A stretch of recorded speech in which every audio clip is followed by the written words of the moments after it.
Good afternoon, fellow punters. Mickey D with you here on Tuesday, about 2 o'clock. I only have the national school kids this week and next week and the week after, and there's a couple of them not in today, different appointments, and so I'm a bit later, but I'll record this now and put it in the oven.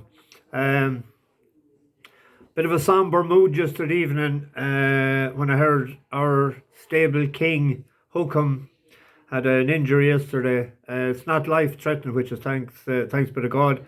I don't know, it's doubtful if he'll be back. He'll be 6 next year, and if he misses the rest of this year out of training.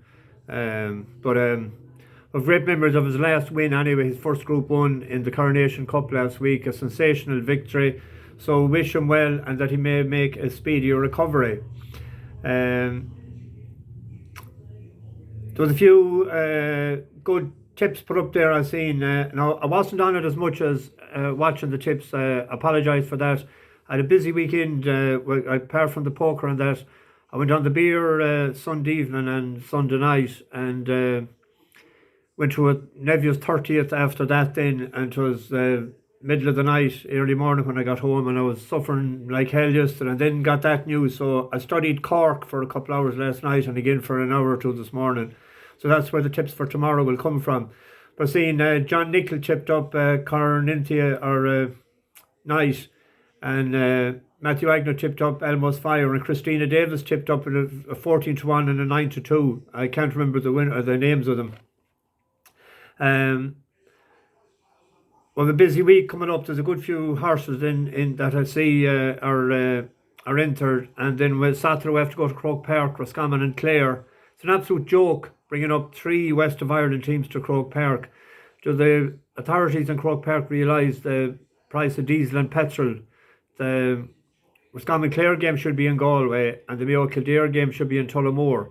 So I was bringing 3 West of Ireland teams up to Croke Park. Total joke. And they probably charge €40 in for a double header, and half the people won't even stay for or watch the 2 matches. Like, it beggars belief how they make decisions. I'd love to be a fly on the wall. Anyway, on to tomorrow. Good card at Cork. The 505 is a filly's maiden. Silmaniya for Johnny Murta and Accum. I forgot to write down the numbers, my Indian friend. I'll put them up later. It's the first time out to a statuette of Aidan O'Brien's, who's favourite for the Albany.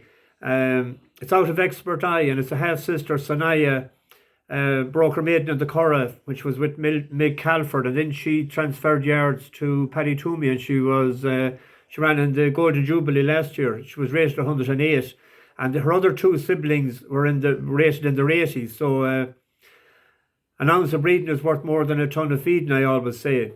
She broke a bit slow the last time on debut, but she ran well, and she was well clear of the 4th.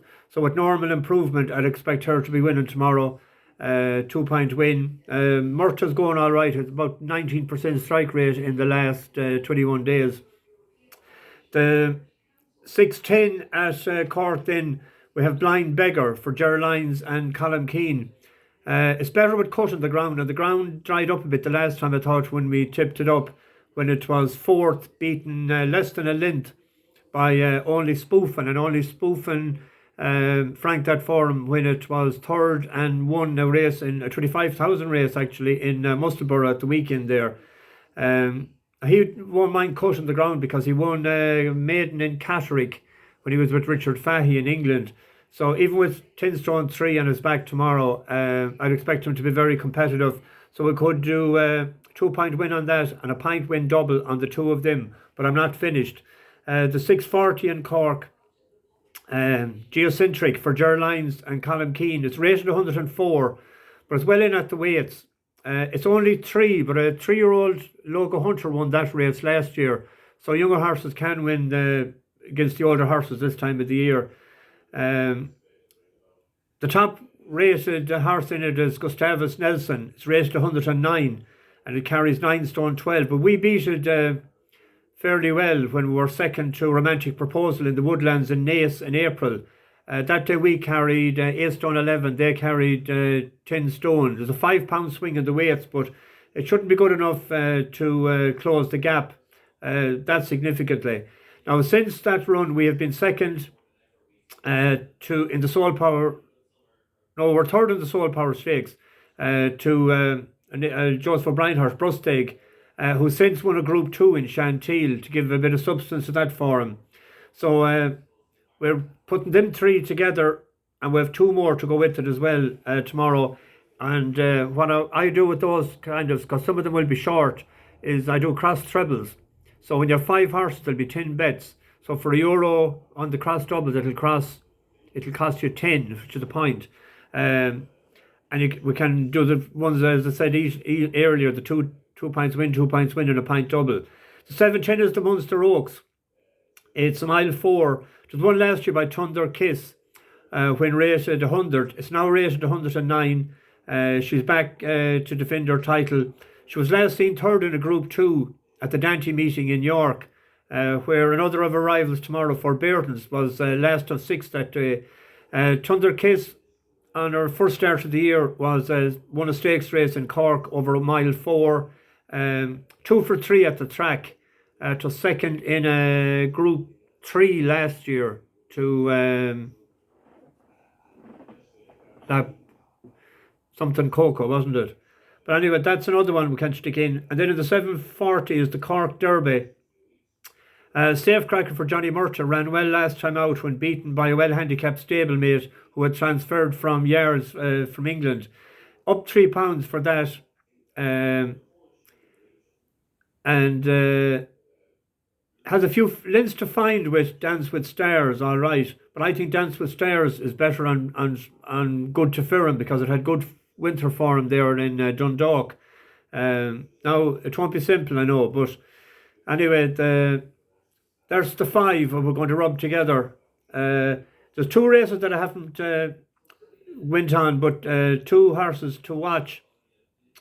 Or 2 races to watch. Valera. It's the first run for Willie Brown, and it's coming after 3 runs in France, and it's rated 78. Gobi Star is rated 70. So if it's strong enough in the market, that's De Valera tomorrow. I'd call a fellow that watches this. He's involved in politics with a party. I'd call him Young De Valera, so he'll probably be back in it anyway. But if it's strong in the market tomorrow, that could be hard enough to beat. And we have our regular Samro running tomorrow, but it's the first run at 7 furlongs. The ground is against it. Handbrake was on the last day, I found out afterwards. So I'd say it could be out for the spin tomorrow. Tastyee, keep an eye on that. Seamus Heffron is on. It was an eye-catching 2 runs back. It was eye-catching third. And was it the last time? Heffernan was on it as well. So anyway, I got to go. Mickey D, over and out. I'll put those prices up then in the description later on this evening. Okay, good luck.